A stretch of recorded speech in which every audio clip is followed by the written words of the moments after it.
Всем привет! Меня зовут Юра Волков, я шеф-кондитер.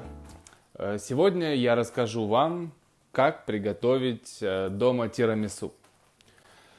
Этот тирамису немного отличается от той классической рецептуры, которую вы можете найти везде в интернете. Мы сегодня сделаем его вот в такой вот форме. Но если вы готовите дома заказные тортики или просто хотите приготовить вкусный торт, то вы можете использовать кондитерские бандажи, кольца и делать это в кольцах. Прежде всего, естественно, нам нужен сыр. Но я использую сегодня не маскарпоне, как это принято. Маскарпоне очень жирный сыр. Я для того, чтобы немного эту жирность снизить, я использую творожный сыр. Это что-то типа Филадельфии. Но это не Филадельфия, просто смотрите, чтобы он был сливочный, творожный сыр. Получается очень круто. Он такой немного напоминать будет чизкейк, смесь тирамису, бомба просто. Нам, безусловно, понадобятся сливки. В классическом тирамису используется взбитый белок. Но я не фанат сырого белка. Я предпочитаю, чтобы все продукты сырые, были термически обработаны. И поэтому я белок заменил на сливки. И именно поэтому я беру творожный сыр с меньшей жирностью, потому что у меня достаточно жирные сливки. Нам понадобятся желтки. Нам понадобится кофе. Здесь кофе и вода. Нам, безусловно, нужен сахар. Какой десерт без сахара? И это желатин. Я подготовил здесь сироп. Это сироп, кофе с водой, куда мы будем и сахаром, где мы будем промачивать наши савоярди. Первым делом нам нужно взять миску холодной воды и замочить в ней желатин. Я погружаю лист за листом, чтобы они у меня не сформовались в единую массу желатиновую и замачивались бы там целый день. Пока замачивается наш желатин, мы его отставляем. На самом деле это быстро. Мы взобьем сливки. И также это можно сделать даже вручную, если у вас достаточно силы и сноровки, чтобы взбить сливки вручную. Кофе с водой мы насыпаем сахар. Взбиваются сливки.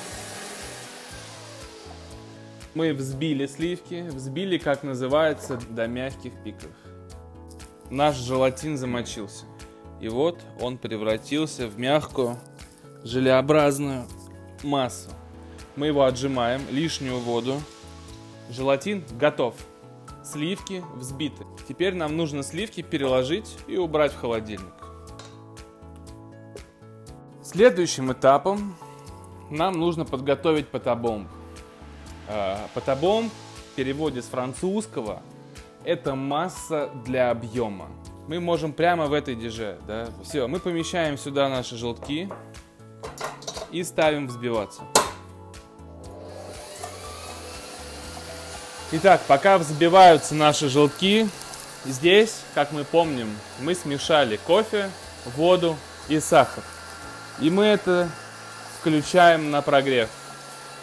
То есть мы довели до кипения, вот видите, кристаллики сахара на дне. Мы чуть поперемешиваем, нам надо, чтобы весь сахар растворился. Когда мы это прогрели, нам надо растопить наш желатин. Я делаю по стариночке, растапливаю желатин на водяной бане. Мы не можем его довести до кипения, иначе все его свойства сразу же пропадут. Все, весь наш желатин растопился. Доводим до кипения наш сироп. Как только он закипит, мы провариваем его секунд 10. Видите, как он начинает увеличиваться. И когда он уже в такой стадии, что все, 10 секунд прошли, мы его вливаем в желтки. Вливаем сразу за один раз весь. И увеличиваем скорость взбивания. Теперь мы должны взбивать желтки до тех пор, пока они не станут пышными, легкими, воздушными. В процессе того, как заваривается желток, он становится более плотный. Гораздо легче в нем задерживаются пузыри воздуха, которые в них набивают венчик, и они не уходят, потому что связи желтка заварились, все, он схватился. Видите, да, как желтки становятся густые и пышные. Это все благодаря тому, что мы их заварили сиропом. Сейчас пришло время добавить желатин. Я попробовал рукой, масса теплая, она уже остывает. И сейчас мы потихонечку, не попадая на венчик, вводим сюда желатин. Когда масса еще чуть-чуть остынет, придет самое время добавить сыр. Итак, обратите внимание, наш патабомб готов. Помните, да, это было 5 желтков. Это основа для нашего тирамису, для его воздушности. Мы добавляем сюда сыр. Конечно же, классическая рецептура — это маскарпоне. Но, как я уже говорил, маскарпоне — это очень жирно. Процент жирности маскарпоне 85, а у масла 82. Он жирнее масла. Все, взбиваем.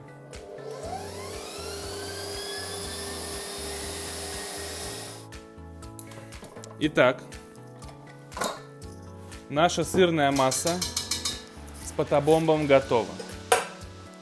Теперь нам осталось добавить сюда сливки.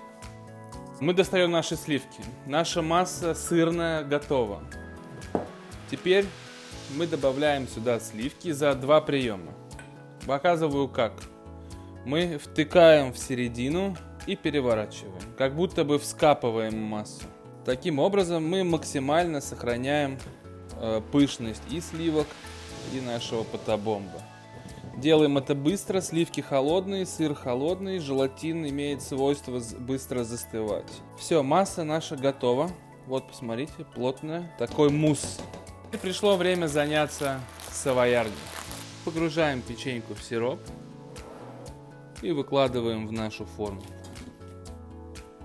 Всего у нас будет 2 слоя печенья и 2 слоя крема.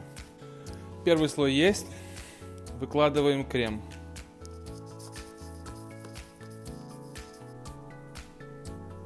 И теперь занимаемся вторым слоем.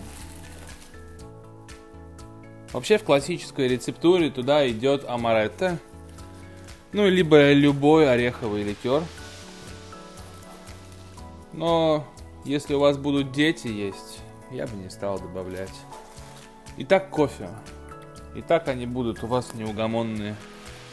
Так, мы положили последний слой, у нас осталось чуть-чуть сиропа. И можете полить им свои савоярди, в этом нет ничего криминального.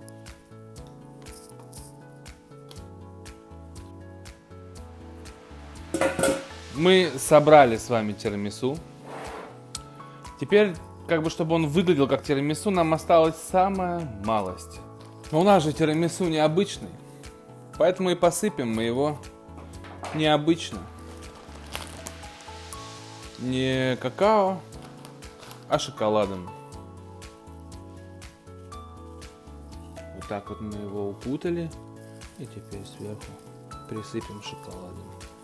Чтобы шоколад не разлетелся, нужно его немножко придавить. Его осталось убрать в холодильник. Как минимум на час, лучше на 2. Чтобы он там схватился, желатин бы полностью стабилизировался. После чего его можно разрезать, подавать к столу. Или же, если вы сделали торт, то тоже дайте ему застыть, лучше в морозилке. Если вы собираетесь его велюрить или покрывать глиссажем, все зависит от вашей фантазии. Но мой любимый вид тирамису вот в такой форме, в корыте, я бы сказал, ведро тирамису. Подписывайтесь на канал. Ставьте лайки, не забывайте оставлять свои комментарии, и увидимся с вами в самое ближайшее время. Приготовим что-нибудь еще вкусненькое. Всем пока!